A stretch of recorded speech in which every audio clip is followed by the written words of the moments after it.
Preview. Halo bro dan sis, apa kabarnya?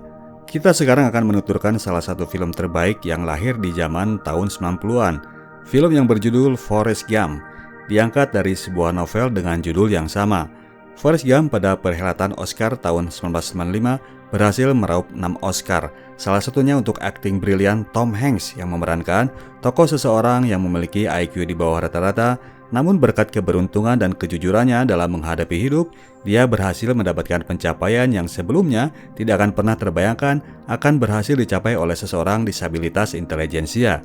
Sebuah film drama yang lucu, namun berhasil menyentuh relung hati penonton untuk mau berefleksi dalam memandang kehidupan.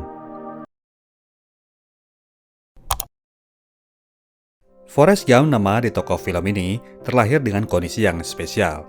Dia memiliki IQ yang di bawah rata-rata, dengan kondisi fisik yang ringkih, tulang punggungnya sedikit bengkok, sehingga kedua kakinya yang kuat tetap harus ditopang oleh frame besi agar ia bisa berjalan tegak. Oleh karena kondisinya itu, Forrest selalu jadi perhatian kemanapun ia pergi. Sang emas sangat melindungi dirinya.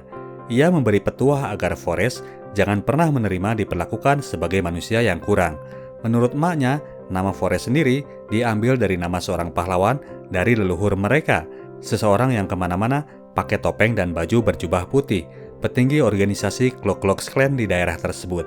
Forrest Gump adalah anak tunggal dari seorang janda yang mewarisi sebuah rumah besar dari keluarganya yang mantan tuan tanah di daerah Greenbow, Alabama.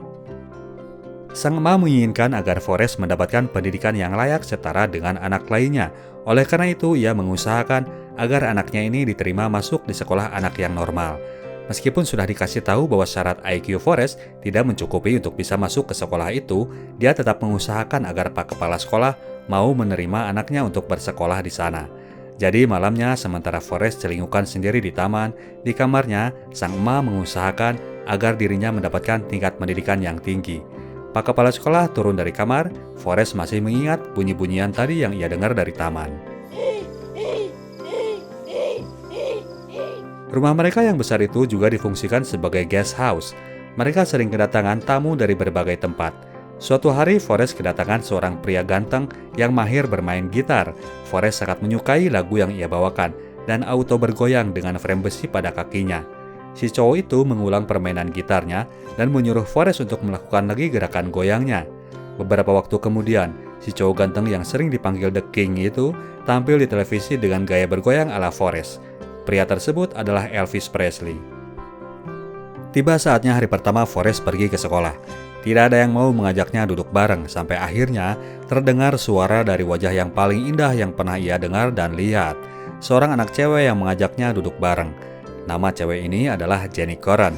Sejak saat itu, mereka jadi teman akrab. Mereka kemanapun selalu bersama. Jenny yang mengajarinya cara membaca, sementara Forrest mengajari Jenny gelayutan di pohon. Namun kadang-kadang, Jenny seperti yang tidak mau pulang ke rumah. Dia seringkali meminta agar Forrest menemaninya nongkrong di ladang sampai hari senja. Suatu saat, anak-anak bengal dari sekolahnya datang dan membuli Forrest. Jenny menyuruh Forrest agar ia berlari. Forrest mendengar perkataan Jenny dan mulai berlari dalam kejaran anak-anak bully yang mengejarnya dengan sepeda. Makin mereka mendekat, makin kuat insting survival seorang Forrest. Dia tidak mengindahkan lagi palang besi yang membingkai kakinya. Pada akhirnya, frame-frame besi itu tidak kuat menahan kekuatan tenaga kaki Forrest dan terlepas dari kakinya untuk selamanya. Sejak saat itu, kemanapun ia pergi, Forrest selalu berlari. By the way, Jenny, teman Forrest ini adalah seorang anak piatu dan tinggal dengan ayahnya, seorang petani yang alkoholik. Menurut Forrest, ayahnya Jenny ini sangat penyayang. Oleh karenanya, dia seringkali menciumi dan menyentuh Jenny. Forrest datang ke rumahnya ketika Jenny sedang mencoba melarikan diri dari ayahnya. Forrest tidak mengerti. Dia pikir Jenny hanya ingin ngajak bernoa aja agar bisa terbang kayak burung di ladang. Namun demikian, Forrest bersyukur karena tidak lama kemudian Jenny diantar oleh polisi untuk disuruh tinggal bersama neneknya di daerah yang berdekatan dengan rumah Forrest. Sejak saat itu, Jenny seringkali nyelinap malam-malam ke kamar Forrest. Dia selalu minta ditemani untuk tidur karena di rumah neneknya dia selalu merasa takut. Waktu berlalu sampai mereka masuk jenjang SMA, keduanya masih tetap jadi teman dekat. Sekolah di sekolahan anak yang normal bagi orang yang spesial seperti Forrest selalu menjadi tantangan. Ada aja bully di sekolahan yang ingin ngerjain dia seperti saat ini. Sekelompok anak yang dulu bersepeda, kini mereka memakai truk berusaha untuk membulinya. Kali ini kemampuan berlari Forrest membawa berkah. Karena kesetanan berlari dikejar truk, Forrest tidak peduli lagi soal arah kemana ia pergi. Ia menerobos masuk ke sebuah lapangan football yang mana di sana sedang dilakukan talent scouting oleh University of Alabama untuk mencari bakat-bakat pemain football. Forrest yang sprint masuk ke lapang menarik perhatian pihak pencari bakat dan dia pun mendapat beasiswa untuk kuliah di University of Alabama.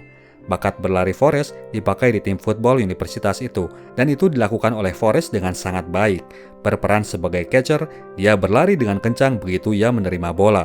Ia terus berlari sampai keluar lapangan. Memasuki dunia kampus, dunia pergaulan pastinya berbeda, namun tidak dengan Forrest. Dia masih tetap menganggap Jenny sebagai cewek baik yang selalu menemaninya sementara Jenny sendiri kini sudah banyak bergaul, dan itu menjadi konflik yang bikin pusing Forrest. Namun demikian, Jenny ini memang sangat perhatian dengan Forrest. Dia menampung Forrest masuk ke dalam mes putri tempat ia tinggal dan memberikan pengalaman menyentuh gadis yang belum pernah Forrest alami. Forrest pun ngilu jadinya. 5 tahun masa perkuliahan dijalani oleh Forrest dengan fokus utamanya tetap pada pertandingan football. Kini supporter tim kampusnya membuat kode peringatan agar Forrest tidak terus berlari keluar lapangan. Forrest pun lulus kuliah dan diwisuda. Di acara pelepasan itu, ia dihampiri oleh seorang perwira militer yang memberinya sebuah pamflet ajakan bergabung menjadi tentara Amerika. Saat itu momen perang Vietnam sedang berlangsung. Merespon ajakan dalam pamflet, maka Forrest pun bergabung menjadi tentara Amerika dan ia langsung dipusatkan di sebuah kamp pelatihan. Di sana dia bertemu dengan seorang teman baru, seorang kulit hitam yang bernama Baba. Orang ini terlahir dari keluarga tukang masak yang ahli mengolah udang. Maka dari itu, ocehannya nggak jauh dari soal udang. Momen latihan masang senapan, nyemir sepatu, ngepel lantai, yang jadi ocehannya nggak jauh dari udang. Dari cara menangkap udang, cara mengolahnya, dan juga berbagai varian kuliner masakan udang. Udang sate, udang bakar setengah matang, udang asap, kebab udang, pepes udang, geprek udang, sup udang, salad udang, sandwich udang, burger udang, dan sebagainya. Baba bahkan memiliki mimpi bahwa selepas ia bebas tugas dari perang, ia akan membuka perusahaan pengolahan udang. Di mes, seorang teman Forrest memberinya majalah Playboy. Forrest melihat foto Jenny berpose seksi dengan memakai seragam kampus. Karena hal itulah ternyata Jenny di-DO oleh kampusnya. Forrest kemudian menemukan Jenny di sebuah klub dewasa. Jenny akan tampil menyanyi tapi tampil tanpa busana. Badannya hanya ditutupi oleh bodi gitar. Jenny merasa ia mendapatkan obsesinya untuk bisa bernyanyi bebas seperti Joan Baez. Sementara pengunjung klub gak peduli dengan lagu yang dinyanyikannya. Mereka hanya pengen Jenny menaruh gitarnya agar bodinya nampak. Forrest menghajar orang mesum yang berusaha grabbing Jenny, tapi kali ini Jenny sudah capek dengan kehadiran Forrest yang selalu berusaha menyelamatkannya. Forrest membela diri karena nggak bisa nahan diri, karena dia mencintai dirinya. Jenny menanggapi kalau Forrest nggak ngerti soal cinta, dan itu sangat menyakiti Forrest. Jenny memilih untuk terus berlari. Dia nyegat sebuah truk untuk dimintai tumpangan. Forrest pun mengucapkan kata perpisahan. Dia baru mengabari bahwa ia akan diberangkatkan menuju Vietnam. Mendengar itu, Jenny yang sebetulnya tetap sayang sama Forrest memberinya pesan kalau nanti di medan peperangan ia menemukan trouble, jangan coba-coba jadi pahlawan, langsung lari. Pergilah Jenny meninggalkan Forrest untuk kesekian kalinya. Pergilah Forrest menuju Vietnam. Di sana dia berada satu platoon dengan sobat baiknya, Baba, dan berada di bawah pimpinan komandan mereka yang karismatik, Letnan Dan. Letnan Dan berasal dari keluarga militer yang selalu terlibat dalam setiap perang di mana negara Amerika Serikat terlibat. Jadi dia sangat mengerti tugas dan misinya. Di Vietnam ini, mereka mengalami berbagai suasana. Forrest dan Baba selalu berada satu sama lain.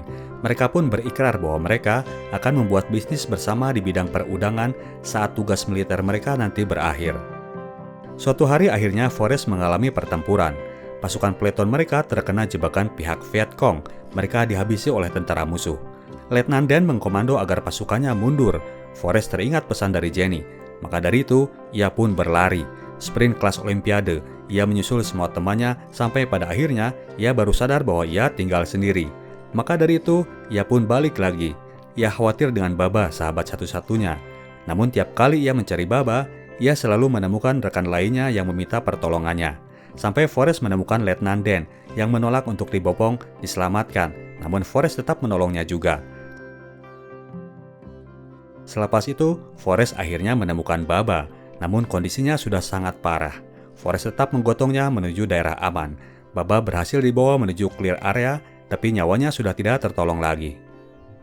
Akhirnya sisa peleton mereka dibawa ke rumah sakit. Forrest menikmati luka di pantatnya yang menyebabkan ia banyak dikasih es krim. Letnan Dan kondisinya sudah sehat, namun jiwanya sangat depresi. Dua kakinya harus diamputasi. Di kamp penampungan, Forrest mulai tertarik dengan permainan pingpong. Olahraga itulah yang menjadi temannya menggantikan posisi Baba.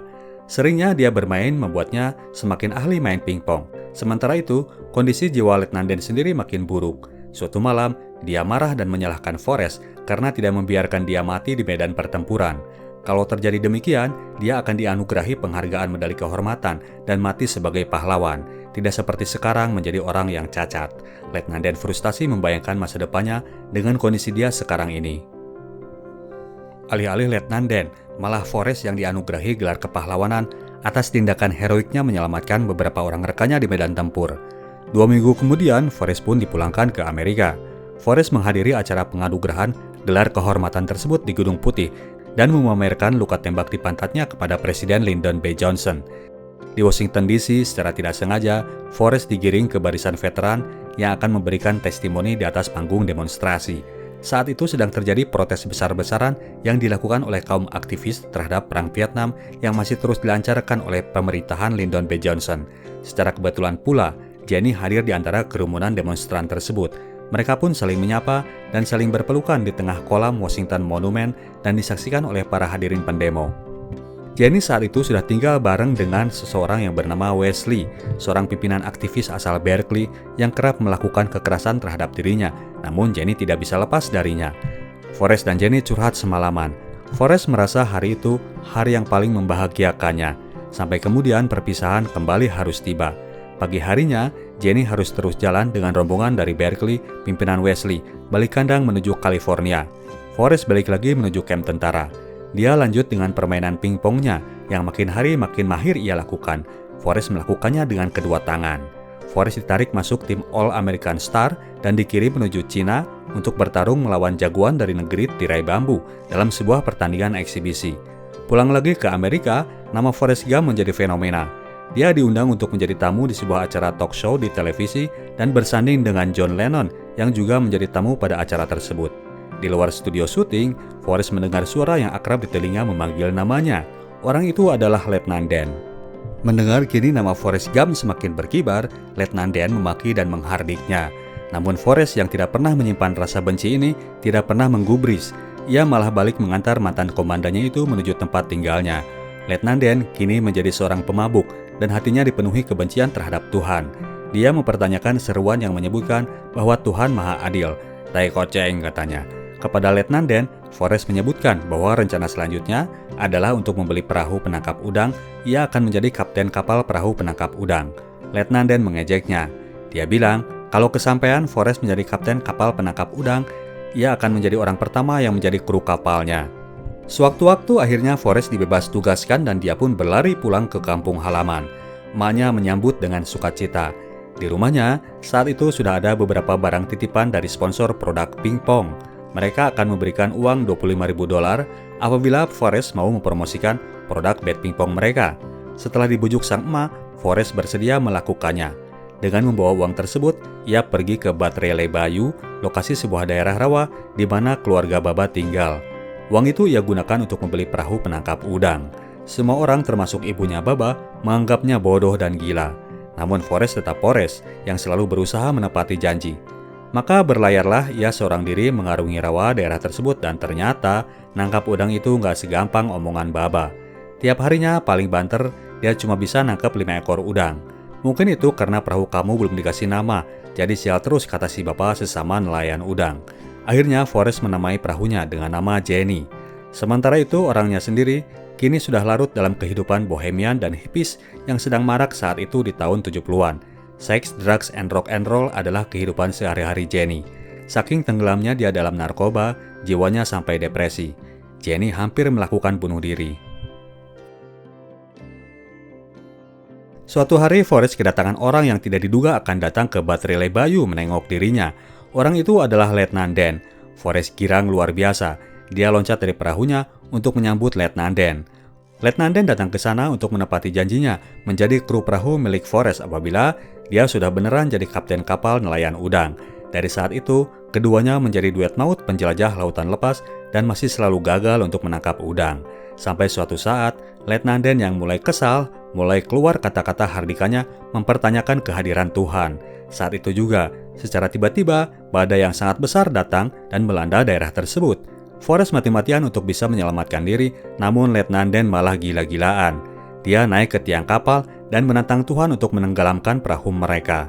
Besoknya kabar mengenai tornado yang dahsyat ini masuk dalam berita stasiun TV lokal. Muara tersebut hancur berantakan beserta dengan perahu-perahu yang sedang merapat di dermaga. Hanya satu perahu yang berhasil selamat dari bencana tersebut, yaitu Jenny, perahunya Forrest. Sejak saat itu tanpa diduga, nangkap udang jadi sangat mudah. Karena perahu yang lain hancur, maka perahu Forrest jadi satu-satunya perahu nelayan yang mengeruk limpahan udang di sana, dan mereka pun mendirikan perusahaan makanan olahan udang, Baba Gum Shrimp. Armada perahu Jenny pun bertambah, dan perusahaan duet Forrest dan Letnan Dan berkembang menjadi perusahaan besar sampai diliput oleh majalah Fortune. Mereka kini sudah dilimpahi banyak rezeki. Letnan Dan mulai mau bilang terima kasih atas jasa Forrest menyelamatkan dirinya saat dulu di medan perang. Letnan Dan kini sudah mau berdamai dengan Tuhan dan mulai mau menerima kebesarannya. Sewaktu-waktu Forrest mendapatkan telepon bahwa kondisi emaknya kini sudah kritis. Maka meluncurlah dia dari perahunya berlari menuju rumahnya. Forrest melihat bahwa kondisi emaknya emang sudah tuala kaya. Kankernya kini sudah mencapai stadium tinggi. Ma merasa kini sudah tiba waktunya untuk pulang. Ia sudah menjalani takdirnya hidup di dunia untuk menjadi ibu dari seorang Forrest Gump. Forrest sendiri masih harus mencari takdirnya sendiri. Tidak lama dari itu, emaknya Forrest memang pada akhirnya tutup usia. Sejak saat itu, Forrest tidak pernah lagi kembali ke perahu.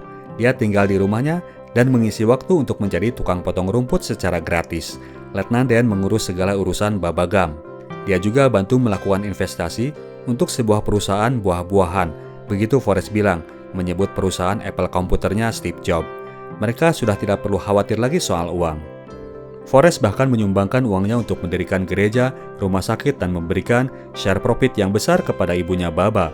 Ibu tersebut kini hidupnya yang dulu selalu melayani, kini balik dilayani. Namun demikian, jiwa Forrest selalu merasa sepi.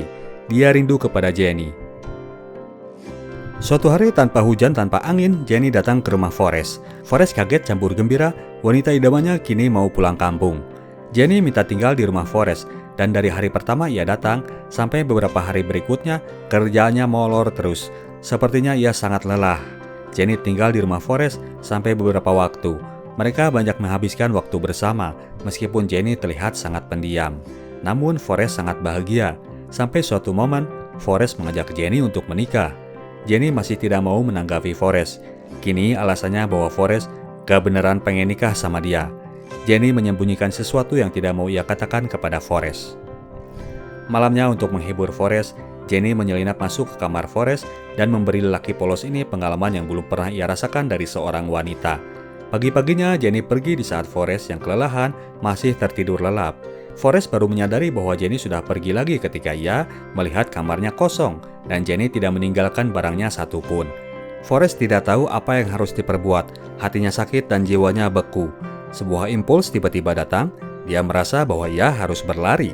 Maka Forrest pun berlari dari yang tadinya cuma mau sampai ujung jalan, berubah menuju sekalian aja sampai ujung desa, rubah lagi sampai ujung kota, rubah lagi dari sampai ujung provinsi, dan pada akhirnya, tanpa ia sadari, Forrest sudah berlari melewati 2 negara bagian.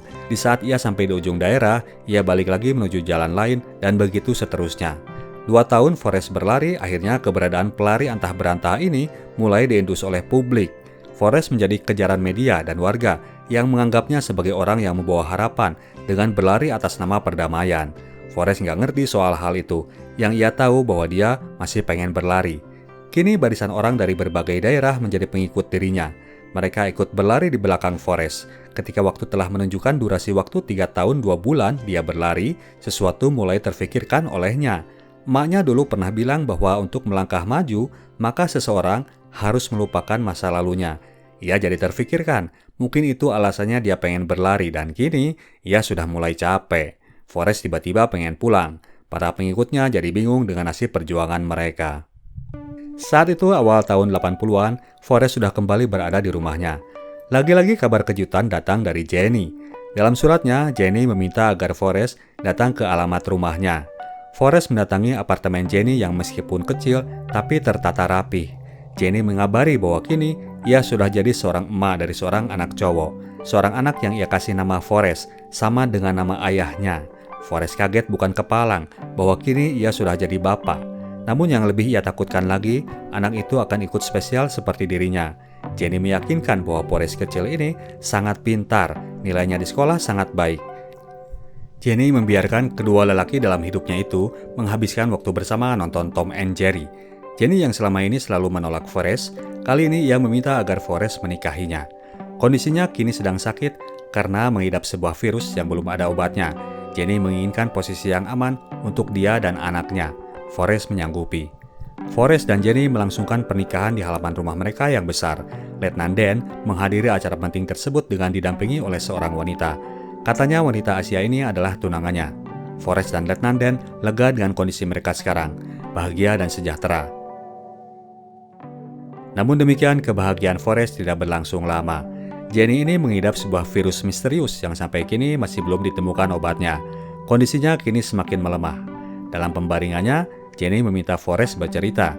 Forrest menceritakan pengalaman-pengalamannya saat berada di Vietnam, di mana bintang yang terang bercahaya sesudah hujan reda, sunset yang memantulkan warna keemasan pada air di muara Le Batre, air jernih sebuah danau yang sedemikian jernih, langit dan gunung di atas seperti diduplikasi, dan sunrise yang muncul dengan gemilang di antara pegunungan Yellowstone.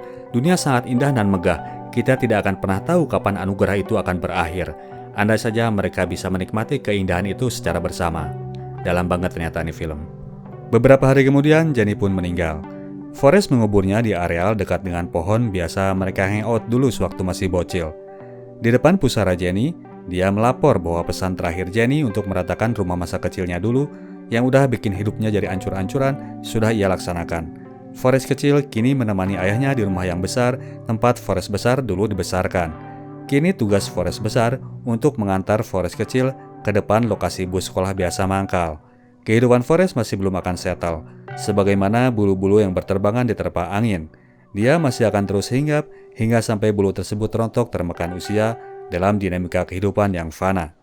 Kita tim Senetok cabut dulu, sampai jumpa di video kita selanjutnya. Ciao!